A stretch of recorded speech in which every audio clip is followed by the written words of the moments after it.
Sergio TV. Lead, inspire, fulfill, educate.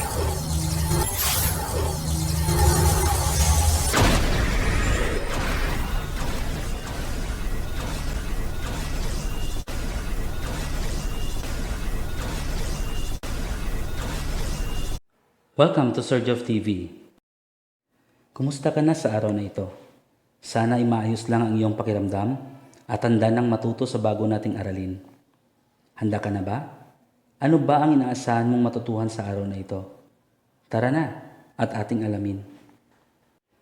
Masdan mo ang larawan. Ano ang nakikita mo? Masasabi mo ba kung ano ang nasa hilaga, silangan, timog, at kanluran ng paaralang Shili de Zamora Memorial? Yan po ang paaralan ng Shili de Zamora Memorial. Nasa hilaga po nito ang shop, nasa timog ang mga kabahayan, nasa silangan ang palengke, at nasa kanluran naman ay ang City Hall.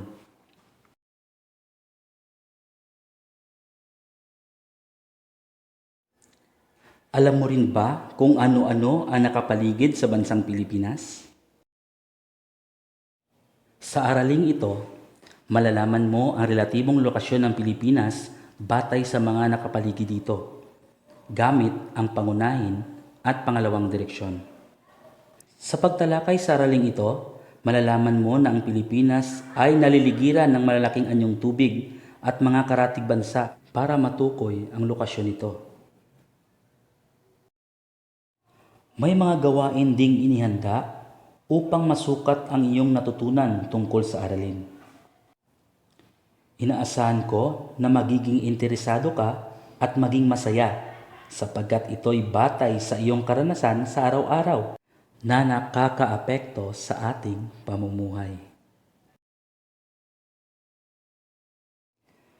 Ang module na ito ay nakapokus sa pag-aaral ng relatibong lokasyon ng Pilipinas at tutulungan kitang una ay masabi ang ibig sabihin ng kaugnay na kinalalagyan.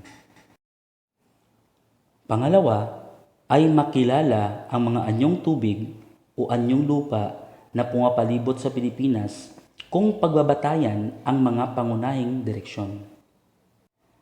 Pangatlo ay maisa-isa ang pumapalibot sa Pilipinas kung pagbabatayan ang mga pangalawang direksyon.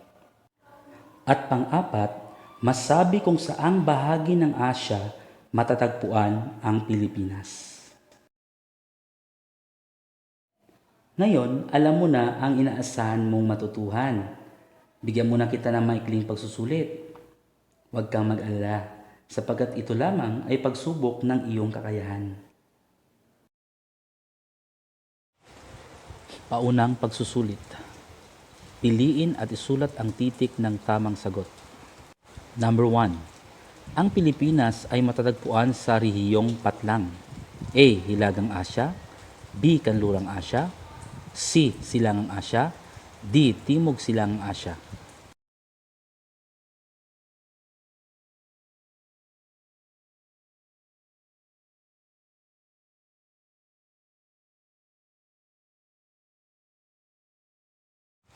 Number 2. Anong anyong tubig ang nasa hilaga ng Pilipinas? A. Bashi Channel. B. Karagatang Pasipiko. C. Dagat Celebes. D. West Philippine Sea.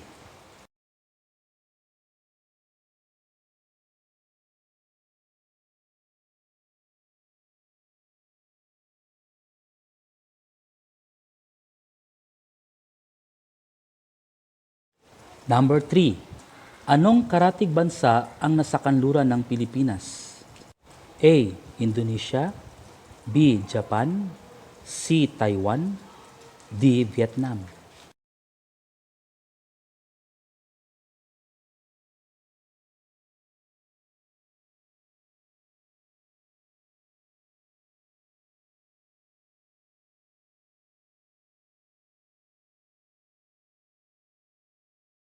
Number 4. Kung pangalawang direksyon ang gagamitin, Nasa timog silangan ang Patlang. A. Borneo, B. Dagat Pilipinas, C. Palaw, D. Paracel.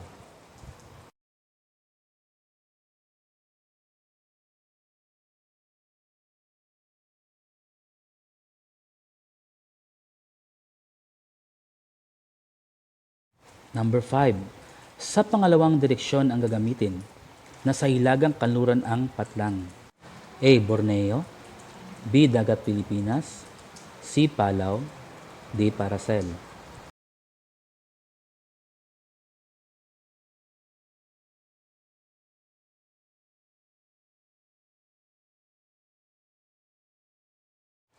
Ngayon ay tatama natin ang inyong mga kasagutan. Number 1, D. Number 2, A. Number 3, D. Number 4, C. At number 5, D.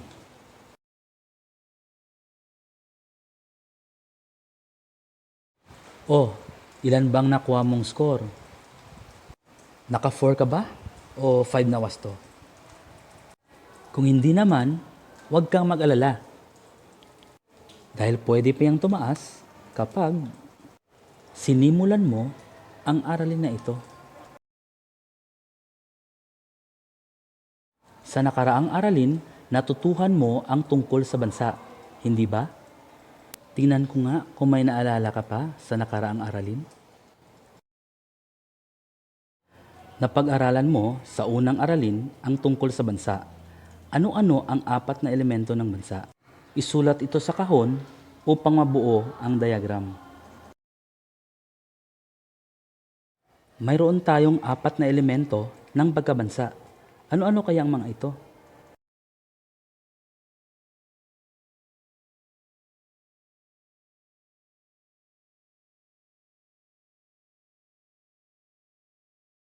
Magaling! Tandang-tanda mo pa nga kung ano ang 4 na elemento ng bansa. Madadagdagan ngayon ang iyong kaalaman tungkol sa tamang lokasyon o kinalagyan ng Pilipinas. Ang Pilipinas ang ikalawang pinakamalaking kapuluang matatagpuan sa rehiyong Timog Silangang Asya. Makikita ito sa gawing itaas ng Ecuador. Tinagurian ang Pilipinas bilang pintuan ng Asya dahil sa kinalagyan nito sa Pasipiko at bilang bahagi ng kontinente at lupalop ng Asya.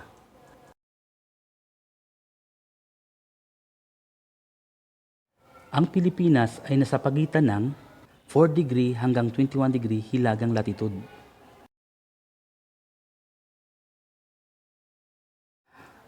At nasa 116 degree hanggang 127 degree silangang longitude.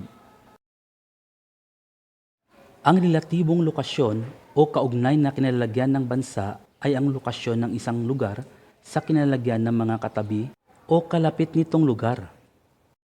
Kung pangunahing direksyon ang pagbabatayan, ang Pilipinas ay naliligiran ng mga sumusunod.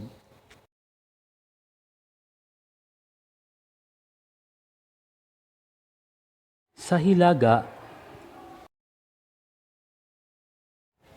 ay ang China,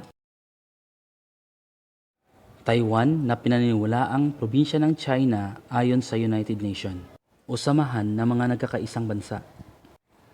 Japan, kasama na rin ang North at South Korea. Sa silangan naman makikita ang mga isla ng Micronesia, Marianas Islands, Guam, at isama na rin natin sa listahan ang Hawaii.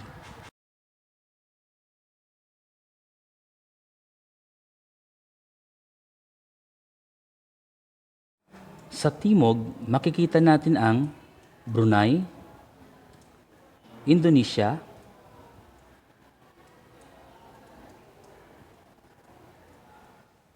Malaysia, Singapore, at East Timor. Sa kanluran, makikita ang Vietnam, Laos, nang ibig sabihin ay brotherhood, Cambodia, Thailand, at Myanmar.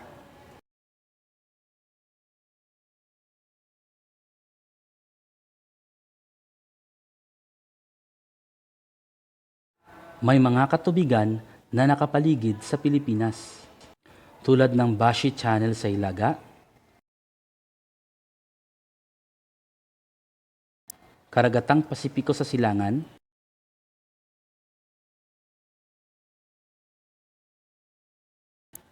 Dagat Celebes at Dagat Sulu sa Timog, at Dagat Kanlurang Pilipinas sa kanluran.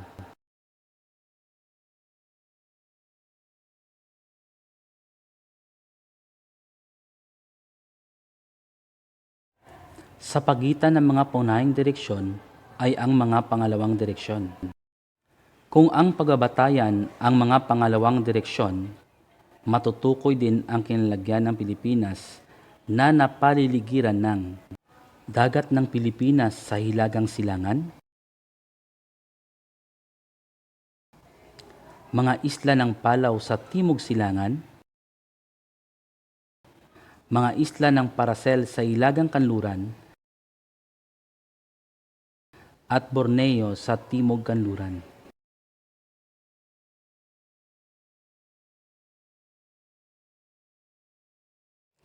Alam mo na ba ngayon ang kinalagyan ng Pilipinas?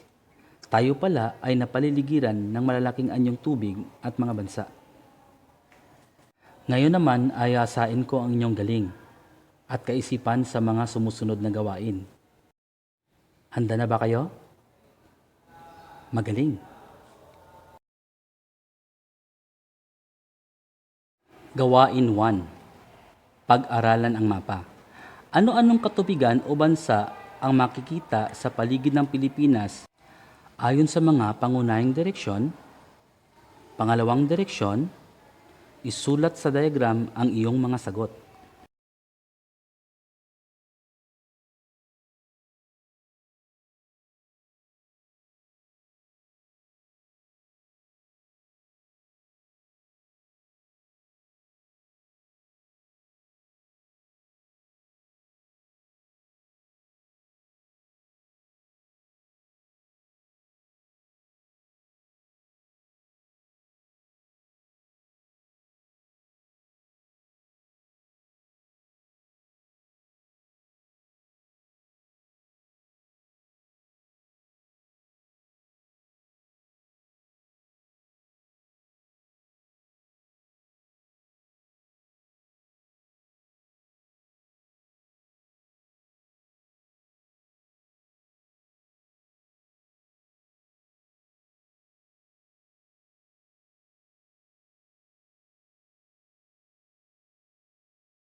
Gawain 2. Isulat sa patlang ang H kung sa gawing hilaga, S kung sa gawing silangan, T kung sa timog, K sa kanluran, HS kung hilagang silangan, TS kung timog silangan, HK kung hilagang kanluran, at TK kung timog kanluran ng Pilipinas ang mga sumusunod.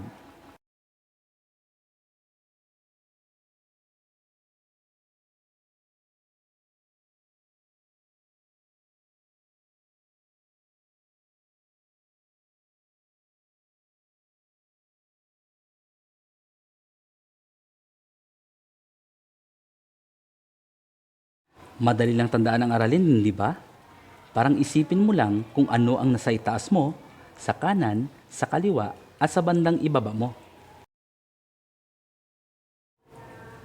Ang relatibong lokasyon o kaugnay na kinalagyan ng bansa ay ang direksyon o lokasyon ng isang lugar batay sa kinalagyan ng mga katabi o kalapit nitong lugar.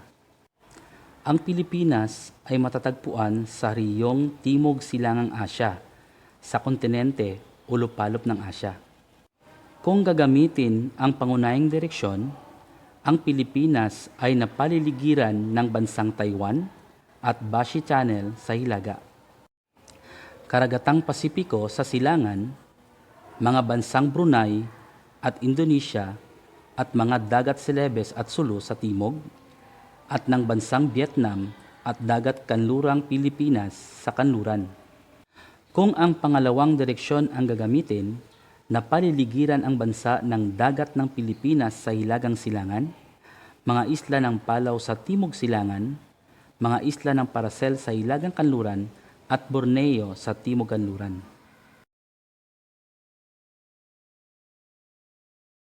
Subukin pa natin ang iyong kaalaman. Dapat sa pagkakataong ito, alam na alam mo na ang lahat tungkol sa kinalagyan ng Pilipinas.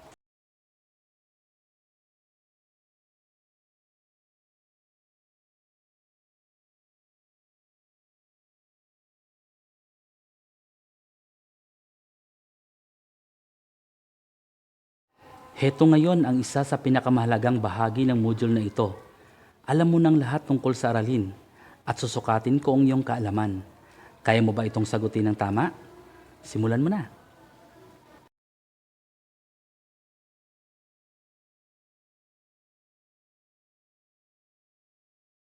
Piliin at isulat ang titik ng tamang sagot.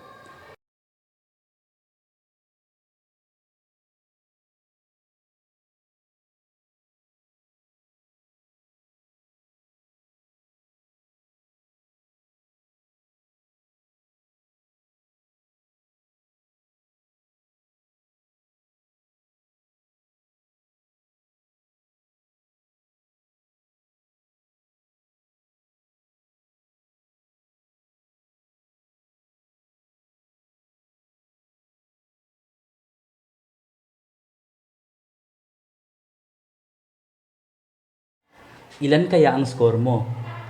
Kung ikaw ay nakakuha ng 4 to 5, napakahusay mo. Kung ikaw naman ay nakakuha ng mas mababa pa doon, alamin mo kung ano ang tamang sagot. At tandaan mo ito ng mabuti. Karagdagang tanong. Sa kasalukuyang dinaranas natin ngayon na epidemya, paano mo iaangkop ang iyong karanasan sa mga sumusunod na sitwasyon? Number 1. Kaibigan mo at kalaro ang anak ng isang kapitbahay na nagpositibo sa COVID-19. Napansin mo na halos kinatatakutan ang kaibigan mong ito ng ibang bata. Ano ang iyong gagawin at bakit?